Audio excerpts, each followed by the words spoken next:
Bonsoir à tous, ravi de vous retrouver sur Monaco Info.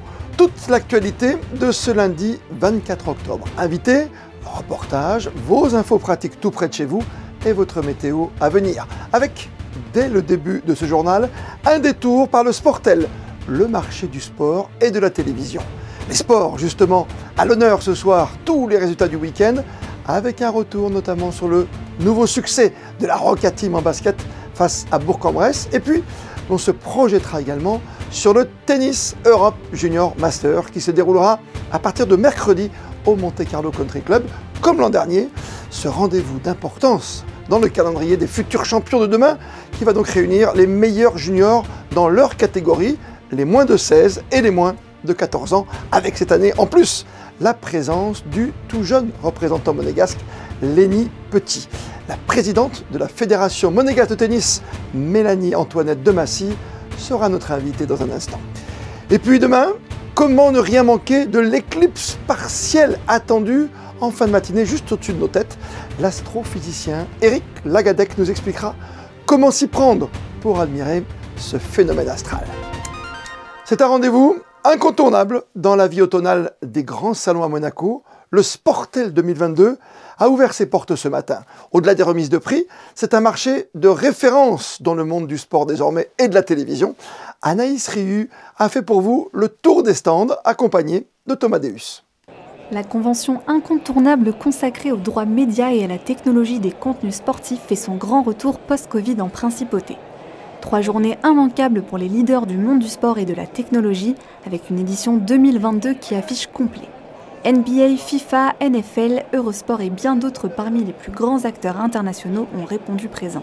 On est ravis de revenir à Monaco. Il y a eu une édition l'an dernier qui était un peu la reprise après Covid, mais on sent que cette année, il y a vraiment tout le monde et tous les pays du monde qui sont là. C'est l'occasion de voir tous les acteurs du monde des droits sportifs au même endroit. Donc on peut initier des premières discussions, réouvrir des discussions, en finaliser d'autres.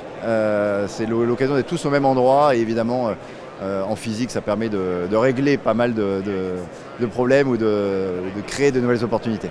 Véritable lieu d'échange et de business, le Sportel Monaco rassemble les principales voix du secteur pour multiplier les opportunités de développement et d'innovation. Présentation, mise en relation et masterclass ont rythmé cette première journée de lancement. It's been a few years since I've been to Monaco and Sportel, so really the goal here is to reconnect with our partners, meet new potential partners, and to be honest, spend time with old friends from the industry as well. It's a delight to be back. The venue, it's very, very busy, so it's great to see so many people here doing business and enjoying themselves. Cette année, le Sportel met un point d'honneur sur l'expérience partenaire client avec un networking de pointe pour permettre à tous les participants de maximiser leur intégration dans l'industrie du sport business. Prochain rendez-vous en février prochain, cette fois-ci à Bali.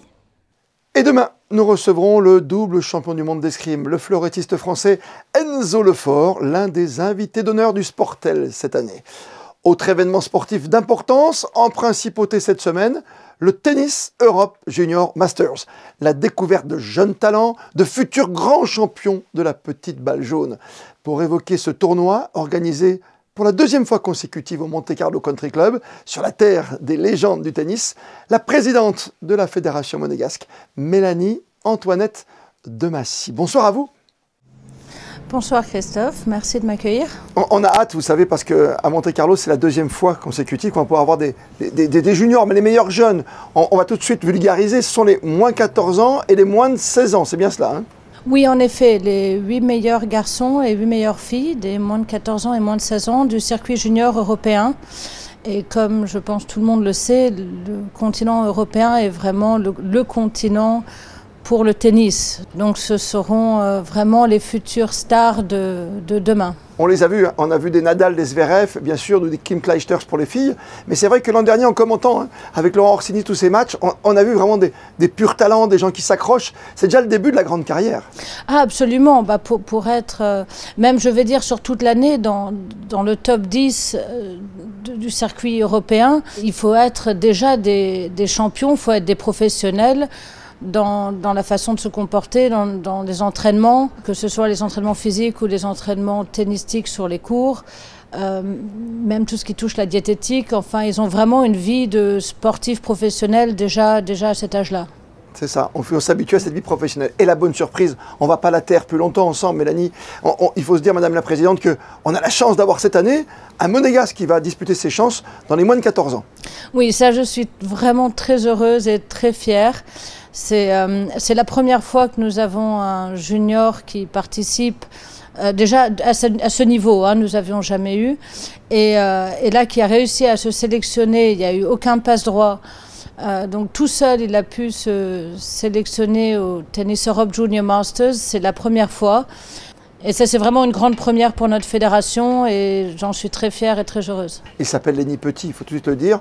On va le surveiller de très près parce qu'on le rappelle, on joue mercredi, on joue jeudi, des finales que vous pourrez vivre en direct, en intégralité pour les garçons, pour les filles. Ce sera sur Monaco Info à partir de 10 h. On a un petit espoir de l'avoir vendredi avec nous? Écoutez, oui, je pense. Là, en ce moment, il s'entraîne vraiment bien. Il est au top de sa forme. Ça va pas être facile, mais pourquoi pas? Pourquoi pas? Ça sera un pur bonheur d'avoir sur le central, évidemment. Ça joue très fort, on le disait, avec des règles différentes. L'an dernier, par exemple, ce qui était surprenant pour l'observateur, et les amoureux de tennis que nous sommes, ensemble, Présidente, c'est vrai que, par exemple, le tennis, il y avait le LED qui était autorisé. Ce sont des petites choses qui sont différentes par rapport aux grands, par rapport aux pros. Oui, sur certaines petites choses. Puis il faut savoir que sur les tournois juniors, et même d'ailleurs, on a pu le voir sur le Next Gen, où c'est des top 8 de moins de 21 ans qui est organisé par l'ATP. Ils essayent parfois des petits changements ou des nouvelles règles pour aussi réfléchir à peut-être un jour l'adapter sur le circuit adulte. Et c'est une fierté pour votre club que vous présidez, évidemment, on l'imagine, d'avoir tous ces jeunes-là, au-delà de cette grande compétition du mois d'avril qui est le Rolex Monte Carlo Masters. Hein. Oui, absolument. C'est une fierté pour notre club, bien entendu, de pouvoir recevoir cet événement et une fierté pour notre fédération. C'est un accord que j'ai passé personnellement en 2019 avec Tennis Europe. Et je suis vraiment heureuse qu'on puisse accueillir ces jeunes et que Tennis Europe nous ait fait confiance pour organiser cet événement. Et quand on connaît un peu vos équipes, je suis sûr qu'ils sont eux aussi ravis d'accueillir cette jeunesse. Hein.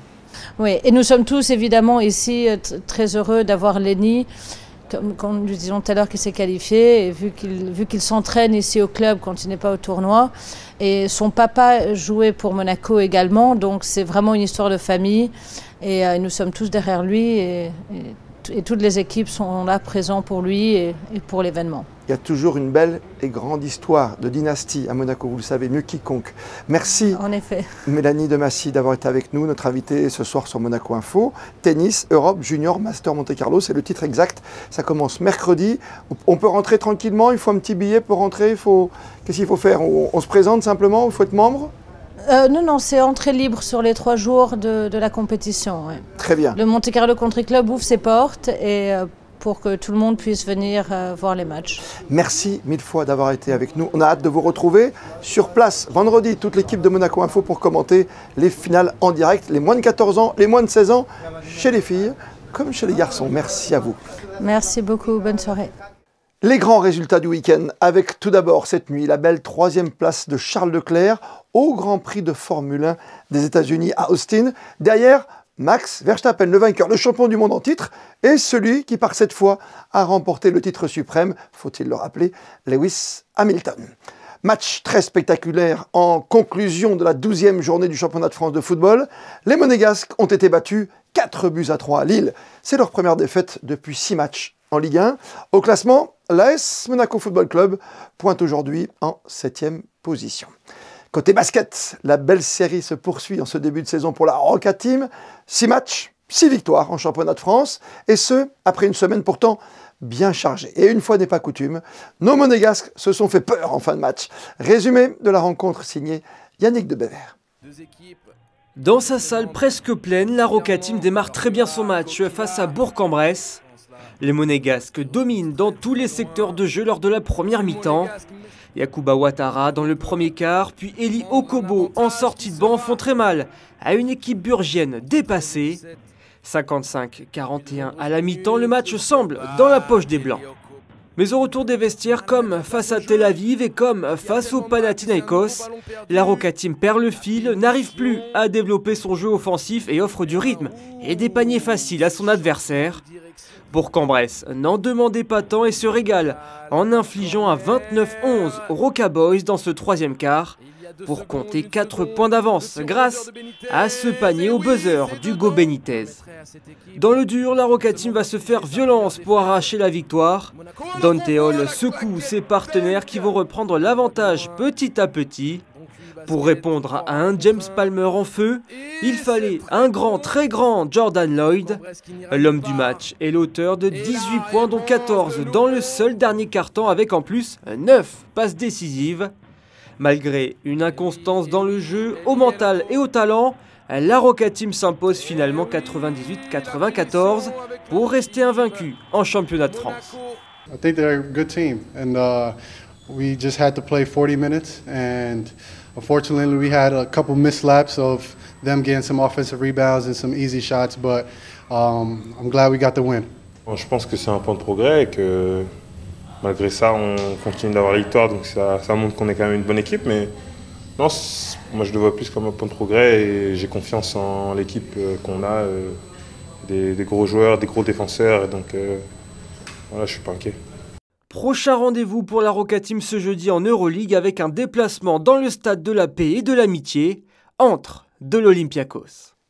La voile et les championnats du monde de J70 sur le plan d'eau monégasque. Plus de 400 marins, 90 bateaux au total et au terme de 3 manches âprement disputées dans une belle brise d'une dizaine de nœuds, l'équipage monégasque de Pierre Idevic a terminé vice-champion du monde derrière les Suisses de Découverte Géomode. Autre satisfaction dans le clan monégasque, la médaille d'argent de Ludovico Fasitelli dans la catégorie One Pro, catégorie qui accueillait un marin professionnel à bord de chaque équipage. Prochain rendez-vous en principauté avec le premier acte des Monaco Sportsboat Winter Series en fin de semaine prochaine, sans oublier la participation de pas moins de 2 de nos bateaux, Malicia Sea Explorer avec Boris Herman et Rayon Vert d'Oriane Nataf dans la route du Rhum, dont le départ sera donné de Saint-Malo le 6 novembre prochain. Pendant 3 jours, les meilleurs jeunes joueurs mondiaux du Sport Boule se sont donné rendez-vous à Monaco pour disputer le très relevé challenge international Denis Ravera. Les parties se sont déroulées sur 2 sites, au Boulodrome de Fontvieille et au Club Bouliste du Rocher. Reportage de Patricia Navarro, Sandrine Nègre et Lionel Bernardi. 14 nations venues de 4 continents. L'affiche était belle. Ces jeunes filles et garçons âgés de moins de 15 ans jusqu'à 23 ans font partie de l'élite du sport boule. Une discipline qui séduit de plus en plus cette tranche d'âge. Et c'est souvent une histoire de famille ou d'école avec à Monaco un recrutement dès le plus jeune âge. Alors moi j'ai commencé en 6e parce qu'avec Monsieur Verger, il nous avait fait découvrir ça à l'école et du coup ça m'avait passionné et j'avais une bonne main, on va dire, j'étais bien adroit. C'est vrai que c'est pas un sport qui est commun. Moi c'est un sport de famille, c'est mon papa qui jouait, ma grand-mère, mon grand-père. Et c'est venu de là depuis tout petit, j'ai été baigné dans ça et du coup petit à petit, aujourd'hui j'en suis là et voilà. Il y en a qui sont un peu pas sceptiques mais bon qui n'adhèrent pas forcément. Qui pensent que c'est plutôt un sport entre guillemets de vieux ou ce genre-là, mais non, c'est accessible à tout le monde et c'est un sport qui me passionne. Et pour bien comprendre le format de la compétition, le détail des 3 épreuves disputées avec un jeune spécialiste. Il y a eu le tir de précision, donc il y a différentes cibles et elles rapportent des points. Donc il y a des boules blanches qu'il faut taper mais qui sont gênées par des boules rouges, mais aussi des buts. Il y a une épreuve où on fait que courir pendant 5 minutes et qu'on doit taper les boules en relais, donc on se tape la main et ensuite c'est à l'autre de courir. Et ensuite il y a l'épreuve un peu plus classique où c'est des parties et donc il faut mettre la boule le plus proche du but.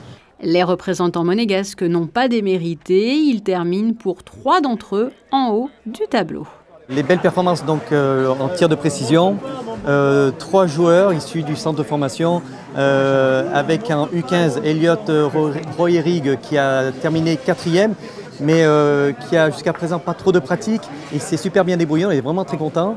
En catégorie U18, Léo Simon, qui a fini également 4e, qui est arrivé à se glisser parmi les meilleures nations.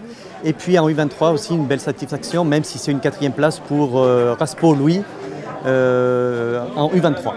Mais il y avait donc plus fort sur le chemin des jeunes sportifs monégasques. L'Argentine notamment a fait forte impression. Voilà pour les sports. En marche du sommet mondial pour la santé organisé la semaine dernière à Berlin, Monaco a participé à une conférence de levée de fonds en faveur de l'initiative mondiale pour l'éradication de la poliomyélite et a annoncé un engagement financier portant sur la période 2022-2026. Et puis en cette période de congé, demain, notez-le sur votre agenda, la représentation au Théâtre des Variétés à 20h tout pile du spectacle Jeanne d'Arc proposé par le diocèse de Monaco. Et puis ne manquez sous aucun prétexte, demain, fin de matinée, la très attendue éclipse juste au-dessus de nos têtes, éclipse partielle. Alors, comment l'observer au mieux? Et puis les mesures de protection inhérentes à l'observation de ce phénomène astral, on vous dit tout ce soir avec notre invité, l'astrophysicien Éric Lagadec. Bonsoir. Éric Lagadec est avec nous. Bonsoir à vous, monsieur. Bonsoir. Une éclipse partielle. Ce qui m'étonne le plus, c'est que c'est simplement la 21e depuis le début du 21e siècle. Ça veut dire qu'il y en a une seule par an, c'est tout simple? Ça dépend des endroits sur Terre, globalement. Il peut y avoir entre 4 et 7 éclipses par an. Mais des éclipses, c'est soit des éclipses de lune ou de soleil. Donc, à un endroit donné, il y en a moins. Parce qu'une éclipse de soleil, c'est vraiment localisé. Donc, du coup, il n'y en a pas énormément. C'est quelque chose de rare, d'ailleurs. Je pense que vos spectateurs se rappelleront peut-être de la dernière en France. C'est à Monaco, elle n'était pas visible entièrement à Monaco, mais c'était en 1999. La prochaine sera en 2081, la prochaine totale. Ah oui, ça fait loin quand même. Hein. Donc c'est vrai que là, pour la partielle, ça veut dire c'est aussi simple que ça. C'est quoi? C'est la Lune qui se met en phase avec la Terre et le Soleil, ou c'est le Soleil qui est notre point de repère? En fait, ce qui se passe, c'est que tous les 29 jours, la Lune se retrouve entre la Terre et le Soleil, mais comme elles sont pas exactement dans le même plan, bah, à chaque fois, ça ne fait pas une éclipse. Si elles étaient vraiment alignées, on aurait une éclipse tous les 29 jours. Là, c'est pas le cas. Et il faut que l'alignement soit parfait pour que l'éclipse soit totale. Là, l'alignement est imparfait, donc on aura une éclipse partielle. Et partielle, ça veut dire qu'il ne fera pas nuit totale? Ça se verra pas, vraiment, il n'y aura pas de diminution d'obscurité. Il y aura juste 12% du soleil au maximum qui sera caché par la Lune. Nous sommes bien placés sur la Côte d'Azur, à Monaco notamment, pour la voir. Il faut juste lever la tête et mettre peut-être des lunettes spéciales? Les meilleurs endroits pour la regarder, ça aurait été en Russie. En France, ça se traverse une diagonale qui va en gros de Strasbourg à Bayonne, et ça serait mieux visible à Strasbourg. À Monaco, on a quand même 12%. Ça va commencer à 11h12, avec un maximum à 12h22, et à 13h04, ça sera fini. Et oui, il y a une chose à faire, il faut ne jamais regarder le soleil directement. Donc, soit vous l'observez avec des gens qui savent faire, qui ont de l'équipement, vous avez des lunettes, mais prenez pas des vieilles lunettes parce qu'elles pourraient être abîmées. Ou alors, un truc très simple, c'est de prendre un écumoire et de projeter l'image du soleil sur un mur ou sur le sol, et vous verrez vraiment l'éclipse, et ça, c'est vraiment sans danger. Donc, vraiment, ne regardez pas le soleil. Mais c'est tentant, Éric Lagadec, de regarder le soleil, parce qu'on a envie de voir quand ça va se couvrir, même si c'est 12% à Monaco. C'est tentant, mais c'est aussi rigolo avec l'écumoire de voir ce petit soleil qui sera caché. Et sinon, allez à un endroit, acheter des lunettes spécialisées ou demander à des astronomes amateurs qui auront des filtres spéciaux. Mais vraiment, ne jamais regarder le soleil parce que vous pourrez perdre la vue, ça serait quand même dommage. Oui, c'est dommage. C'est vraiment très, très dangereux. Et on peut se rapprocher, si on a le temps, comme on est en vacances, je pense aux enfants en ce moment, on peut se rapprocher, je ne sais pas, d'astrophysiciens comme vous et de lieux qui sont peut-être préparés sur la Côte d'Azur, même à Monaco, pour voir l'éclipse partielle demain. J'imagine qu'il y a pas mal de clubs d'astronomie amateur, donc on est contacté, il y a des listes qui peuvent se trouver. Et j'imagine que dans les différentes petites villes, il y a des gens qui vont organiser des événements. Parce que c'est la meilleure chose à faire, être avec des professionnels, des gens qui savent le faire. Voilà, c'est très rare, donc il faut en profiter, quoi, quelque part. Il faut en profiter. La prochaine éclipse totale en France sera en 2081, mais dès 2026, il y en aura une en Espagne. Donc si vous voulez vraiment voir une éclipse totale, 2026 en Espagne, ça sera vraiment une bonne opportunité. Très bien, ça c'est demain, on est bien d'accord. Quelle est la prochaine échéance? Une nuit des Perséides, c'est la prochaine fois on pourra lever la tête comme ça pendant longtemps et voir quelque chose de J'ai envie de dire, on peut lever la tête tous les soirs. En ce moment, si vous levez la tête vers l'est, vous verrez un point très brillant. C'est Jupiter. Jupiter, on le voit très très bien en ce moment.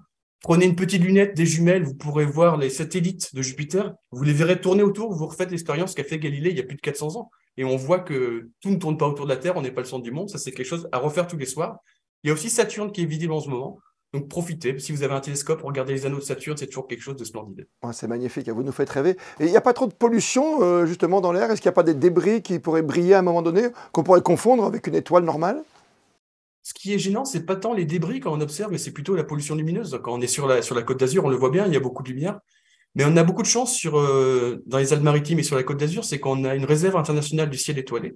Donc si vous allez dans les Alpes d'Azur et le Mercantour, ils éteignent les lumières le soir, vous pouvez voir la Voie lactée. Et je recommande vraiment à tout le monde de le faire parce que voir une fois de ses propres yeux un ciel sans pollution lumineuse, c'est quelque chose qui rend humble. Je pense que quand on se rend compte à quel point on est petit, il faut le faire. Donc profitez, on est sur un endroit à 1h30 de route, on peut voir un ciel qui est vraiment magnifique. Donc j'invite tout le monde à le faire. Oui, il y a des endroits particuliers, mais on pense voir des extraterrestres vers le col de Vence aussi, hein, attention. Des extraterrestres, je garantis rien. C'est de la vie sur les planètes, on en cherche, on découvre des planètes. Pour l'instant, on n'a évidemment pas de traces de rencontres avec des extraterrestres, mais si vous allez à ces endroits-là, vous pourrez aussi voir de belles choses et voir notamment ce soir Jupiter et Saturne. Quand on habite notre belle région, on sait qu'il y a une sorte de légende vers le col de Vence, c'est pour ça. En tout cas, demain, vous avez donné une bonne idée à nos reporters, notamment à nos amis photographes. Je pense qu'on va essayer de trouver des personnes avec un écumoire sur la tête pour notre séance photo du soir, puisqu'on termine ce journal toujours avec les plus belles photos du jour. Merci en tout cas, Eric Lagadec. On rappelle, vous avez dit 11h22 précise, hein? À 11h22, ça commence, à 12h12, c'est le maximum, et à 13h04, c'est fini. D'accord, pause déjeuner, donc pause café pour vous, pour regarder ces clips partiels, c'est pas souvent. Merci de nous avoir si bien vulgarisé la chose, de nous avoir permis de trouver des astuces pour regarder même sans lunettes cette éclipse. Attention, ne regardez pas justement le soleil à ce moment-là, c'est terriblement dangereux. Merci de l'avoir rappelé. Merci à vous. Merci. La météo, justement, de ces prochaines heures. C'est avec vous, Julia Vial. Bonsoir Christophe, bonsoir à tous. Demain, le temps restera malheureusement couvert. Malgré cela, les températures continuent d'être douces et seront comprises entre 16 et 22 degrés au meilleur de la journée. Le soleil se lèvera à 7h55 pour se coucher à 18h33. Et oui, nous perdons encore des minutes précieuses de soleil avec l'hiver qui arrive. Et demain sera la Saint-Enguerrand. Et comme le veut la tradition, on termine votre journal par les instantanés du jour avec un détour par le Sportel 2022. Les photos sont signées Manuel Vitali. Et puis dès la fin de ce journal, restez bien avec nous. Grâce à Frédéric Elion, nous nous replongerons dans le parcours du Monaco Rugby Sevens. L'équipe prendra d'ailleurs la direction de Paris dans moins d'un mois pour la grande finale de l'Inextenso Super Sevens. Ce sera le 19 novembre prochain. On se retrouve demain, 19h, pour un tout nouveau journal sur Monaco Info. D'ici là, belle et bonne soirée à toutes et à tous.